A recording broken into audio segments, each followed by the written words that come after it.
uh, uh, I will not tell you who made that quote, at least not right now. But what I will give you is another quote that is from Gustave Flaubert. What I would like to write is a book about nothing, a book without exterior attachment, which will be held together by the inner force of its style. As the earth without support is held in the air, a book that would have almost no subject, or at least in which the subject would be almost invincible. Gustave Flaubert is a novelist, and judging by the quote that I have given you, you might have already sensed the underlying conflict between the quotes. What can a novelist write if not experience and emotions? And the quote from Flaubert specifically mentions he wants to write a book without a subject. It is held together merely by the style of the content, which is completely different than the first quote, where books are just nothing but a tool for educations. The perfect example is an encyclopedia, a book with no style but content. Moreover, it is even much more fascinating to think about these differences when you realize Gustave Flaubert hates newspaper. Before that, this kind of informational pieces would generate nothing but la bêtise, stupidity. It gives you information about a lot of things, but what you end up gaining is nothing. He even wrote a book called Dictionary of Received Ideas. In that book, he satirized the idea of a dictionary. He wrote absurd definitions for word. For example, offer. One should know a field, never mind the name. Cold. Healthier than heat. Traveling. Should be by the fastest mean. As you can see, it is totally mocking the first quote in numerous ways. So after telling you all this, I want to introduce a book to you. It shows off the word nothing from different perspectives, and you can only understand it after finishing the whole video. I grabbed this book while I was thinking. The name is Ongoing. It is a book about a boy called Free and his family. We were never given the names of other characters other than the boy. It is as if other characters are interchangeable for you to mold your own perceptions of them, and yet throughout the whole book, Free is the only character that gives no reactions in interesting moments. For instance, there's these scenes at the beginning. We were introduced to the grandma of the family. She often sits on her swinging chairs, rocking back and forth in front of her house. With a lovely old smile, fine grey hair, and a fragile body, you would think that the neighbor would have a good relationship with her. But almost everyone tried to stay away from her. Well, you can't really blame them, because sometimes she would suddenly scream, suddenly got mad. It was hard to communicate with her. And today was one of those days. Some thought that she was just a grumpy old lady. Some thought that she was just being possessed. Some just choose to not care. The speculation might have been correct, but between the theories of her being possessed or having a bad temper, I think that 55-inch blade in his husband's head from years ago probably explained the best. No one knew what would trigger her psychosis, but I think what could treat her psychosis probably was a more important question. And there were two ways. One could treat her temporarily, but the other could completely make her forget the trauma. But between the two, I always liked the former. You see, something started to happen to the grandma. It was hinted in the book that she was being weird, but not in her usual way. She sometimes would have a hard time managing her hygiene. There were a few times in the book specifically mentioned she could not make it to the toilet on time. One could interpret this as an unfortunate habit that comes with old age. But it is more than that. She sometimes would lose her train of thought and wandering around. She sometimes forgot is what the book says. But what I say is, she got dementia. And it could only get worse. Ignorance is bliss, but this ignorance is no bliss to others. Right out of the bat, it gave a strange antidote to the suffering of the character.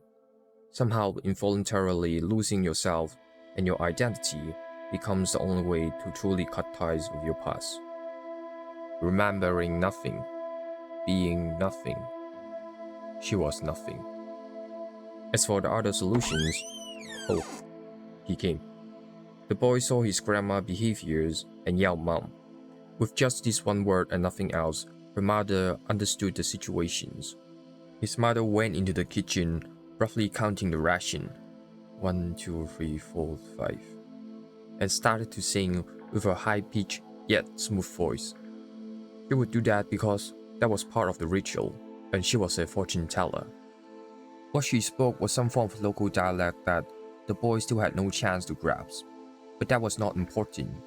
What important was, did it calm her grandma down?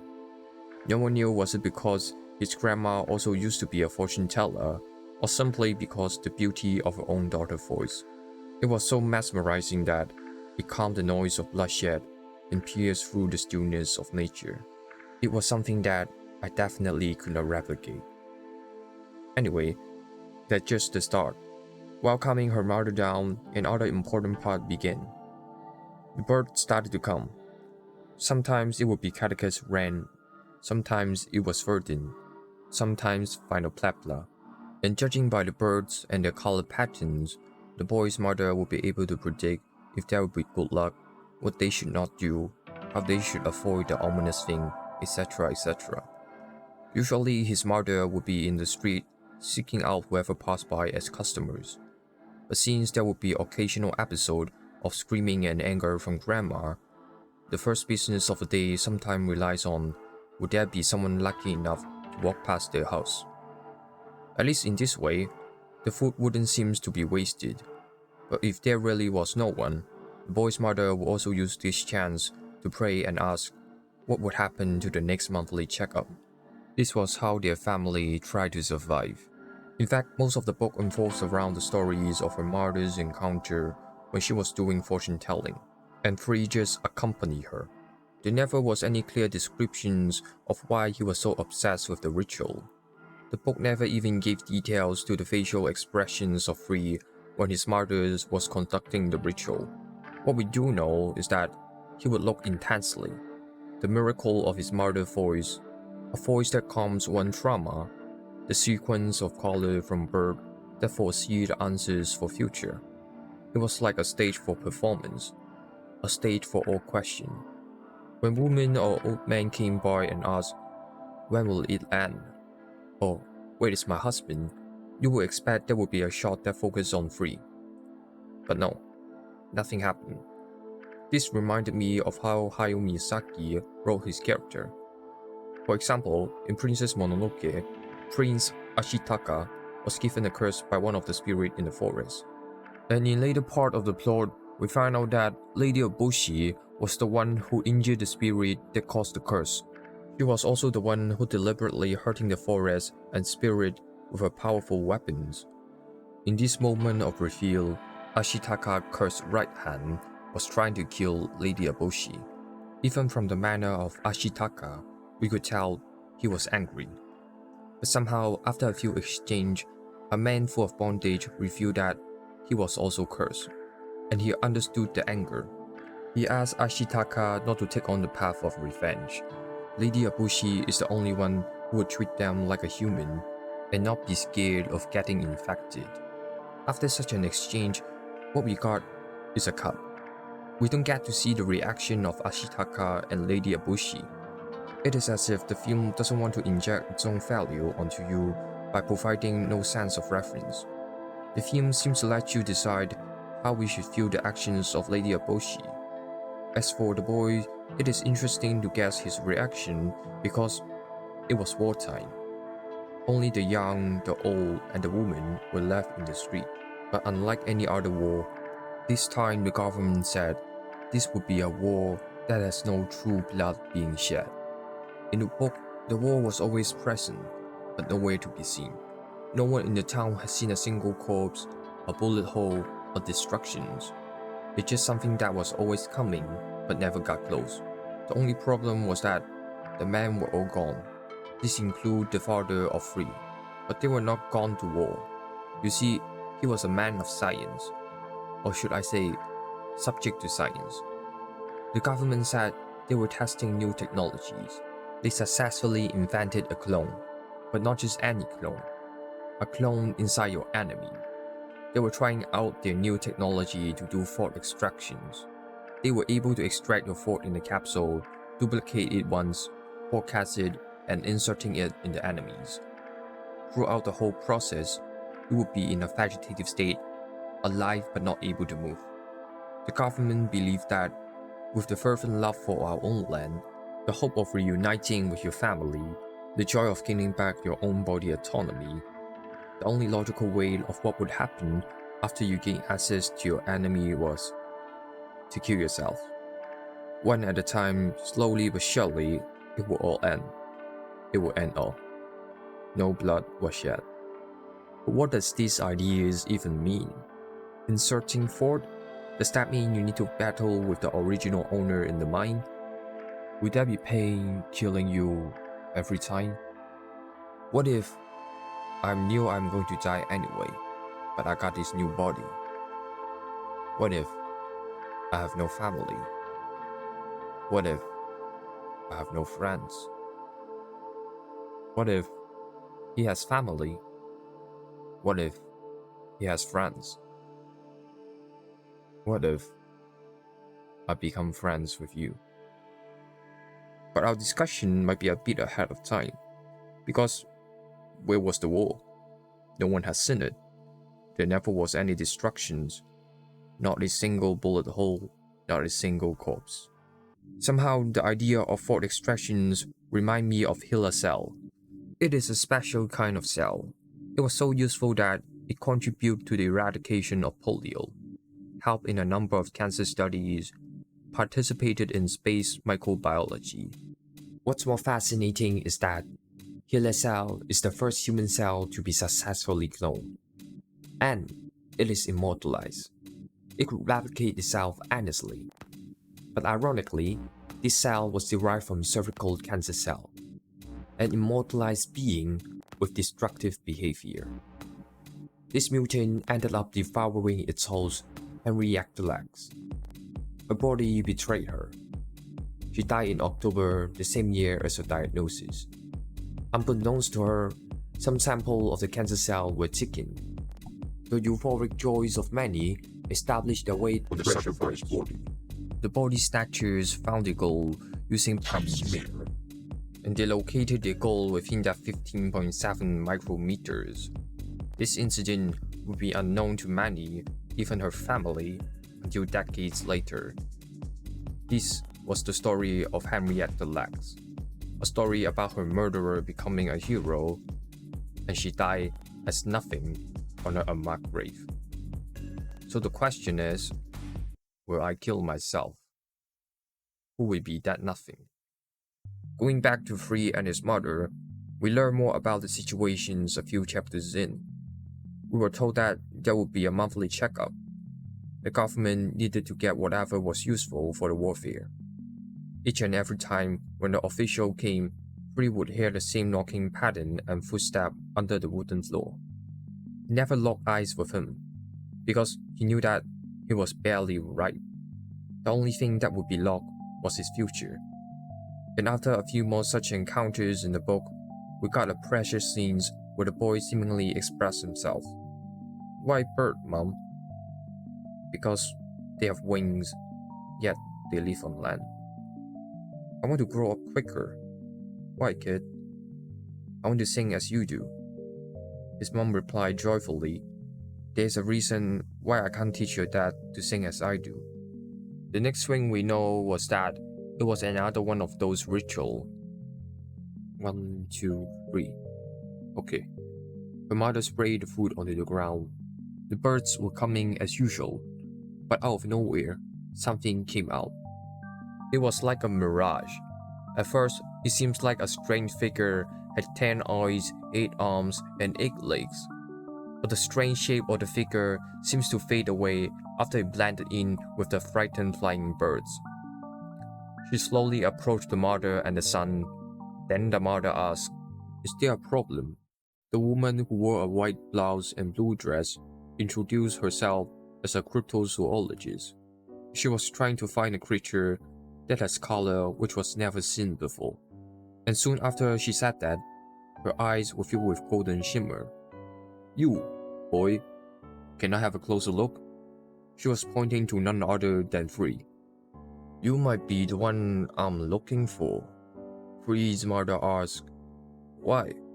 What's so special about my son? He is not even black. he's not even white. But the cryptozoologist also took a few steps backward, saying, he has the potential, but not now. What? What potential? I cannot see any color on you. After such a strange exchange, he just joyfully said, farewell, and left. This particular part of the story gave me a unique feeling. I don't think anyone would think of this, but it just clicks. It reminded me of the language of Piraha. This language is mostly spoken by a small tribe in Amazon.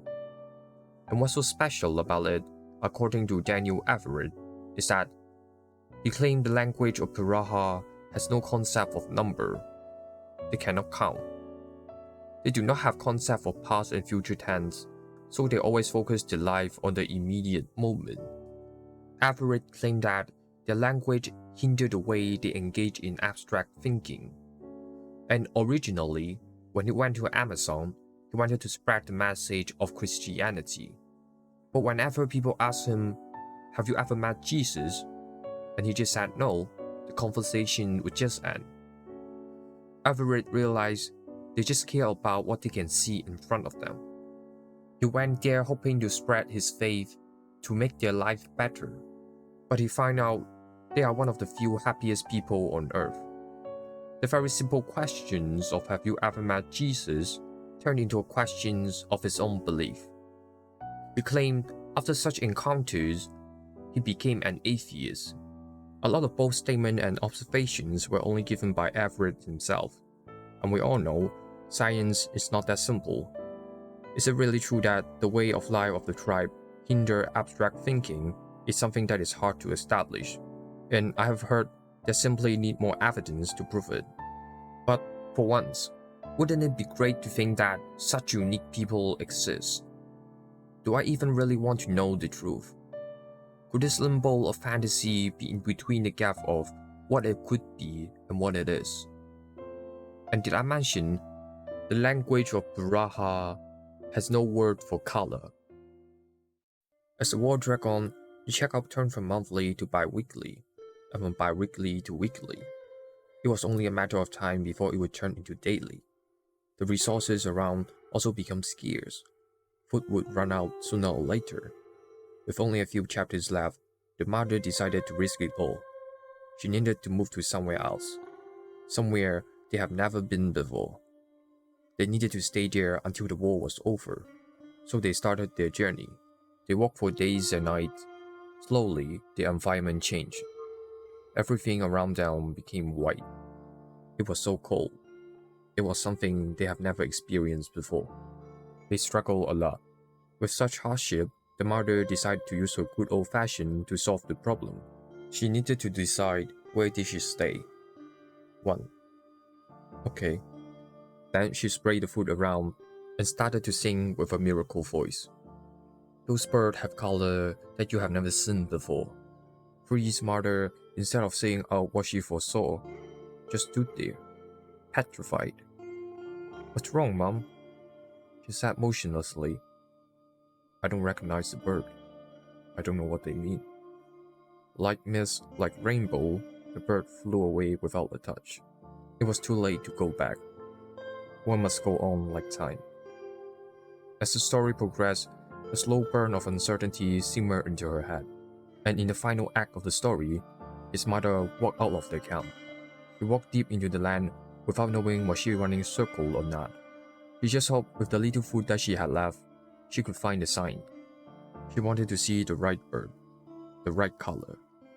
She just wanted to know what they should do.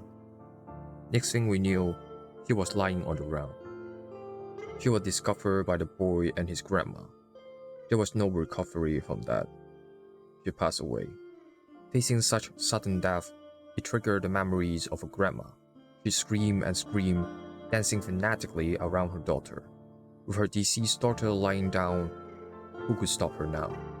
Once again, with no emotion shown from the boy, we could just guess. Was he thinking, how did it happen? Was it the ruthless cold temperature, the shortage of the food, the checkup officer, or the war that was not even present in anyone's eye? What even should he do? revenge on the officers for his frequent checkup, which started this whole downfall. He didn't even know his face. Should he blame why the war dragged on for so long, blaming others for killing so slowly? Or was it simply his mother's belief killed her, believing something up there? Is there something up there? Did she die for nothing? But who knows? At the end, the conclusion is something that only I can decide. The boy then slowly walked close to her mother, grabbing the last piece of bread and using his remaining strength to make the situations better. He tried to replicate what his mother always did. He tried to say he grew old enough. So Free started to sing. But what came after was nothing like what he imagined. It was like something stuck in between his Adam apple. He couldn't sing the way like his mother did. He finally had grown up. But in return, he lost the voice of his dream. And that for now is the end of this book. You might have heard the word nothing in this book for a few times. Like when grandma lost her memory, or there was an impending war but no one had seen it, and how the mother might have died for nothing. To me, they all provide different context for the word nothing. But to go one step further, this book embodies nothing because it doesn't exist. It's not something that you can read. And no, it's not because this was some unpublished draft from certain authors. It really simply because there's no such book. I simply made it up. This is not an early April Fool joke, nor is it a book that I was going to publish and give up midway. I have a reason why I made this video. I can explain further why this book is about nothing. So I published a video about 1 month ago. In that video, I talk about the situations where it seems a lot of time YouTube video, especially the video essay type, always need to rely on pre-existing art form to validate their existence. Why can't I just make a video that seemingly talks about unrelated things? For example, I really wanted to talk about Miyazaki, Hirasel, and the language of Baraha, but it can't be grouped into a single video. My example can't be a video about 3 interesting ways to tell stories, 3 interesting facts about Cell, or 3 interesting language. So a problem arises. Why do I need to wait for the perfect media to exist for me to embed these examples into a video? I don't want to wait, so I might as well make up things that doesn't exist so that I can use the examples to talk about the feeling that I have. And it just so happened that as I was having this idea, I heard about Gustave Flaubert and how he wanted to write a book about nothing. His and my idea reminded me a lot of the film adaptations. It is a film simply about a man who wanted to write a story just involving flowers. And spoiler I guess, he failed. He always needs something else to supplement the story. And other inspirations for this video is also random. It was music video Ditto from New Jeans. I would make a video about the MV later, so I wouldn't talk much here. The MV just reminded me of this sense of loss, but I can't quite articulate what it was. As to how I got the book content of a book about nothing, originally, I just had the idea of the boy losing his voice due to puberty, with his grandma having dementia, accompanied by a deceased mother plot at the end. Then I kinda get the idea of feeding birth from Haruki Murakami, because one of his short stories involved a bunch of crows. People wanted to know who made the best food, so they decided to see which of their creations were eaten the most by crows. I don't know why this stuck into my head, so I just turned it into a fortune-telling thing. But there is more. What if there was something in that video, but there were no meaning behind it? I decided to ask AI for some ideas, and what I ended up using from AI was the opening quote and all the image that you see in the video, aside from the image that I pop up while I was giving examples. There were no thought behind those sentences or paint stroke. They are nothing. It was such a coincidence. I just typed in a book about nothing to AI. After a few attempts, it generated the quote that you saw. I realized it was a perfect match, because I didn't know Gustave Flaubert hated the circulation of mass media and the whole La Bêtise stuff before I started to write the script. So it was almost mind-blowing when I noticed the contradictions between the quote. An AI telling you a book about nothing means a book only is useful when they tell hardcore knowledge, not experience or emotions. A quote that came from something who right now still lack the imaginations to think beyond factual stuff. And a book about nothing from Gustave Flaubert is just a book about style but not the subject. A statement that came from someone who had the imaginations but hated the nonsense random fact that was being published at his period. And my video itself literally stemmed from my critique of YouTube creations. In this video, whenever I was talking about the factual stuff like Miyazaki or Hirasel, I'm making my creations toward the quote from AI definitions. But whenever I was talking about the plot, I was siding with Gustave Flaubert, because I too was trying to create a story that stands on its own. I did it by using my imaginations and making things up. And yesterday, I heard a news as I was writing this. Korea is trying to publish the world's first AI book using chatgbt. The whole process will be fully done by AI. It will first ask chatgpt to write the book, then use another AI to translate the content into Korean. A book titled 45 Ways to Find the Purpose of Life.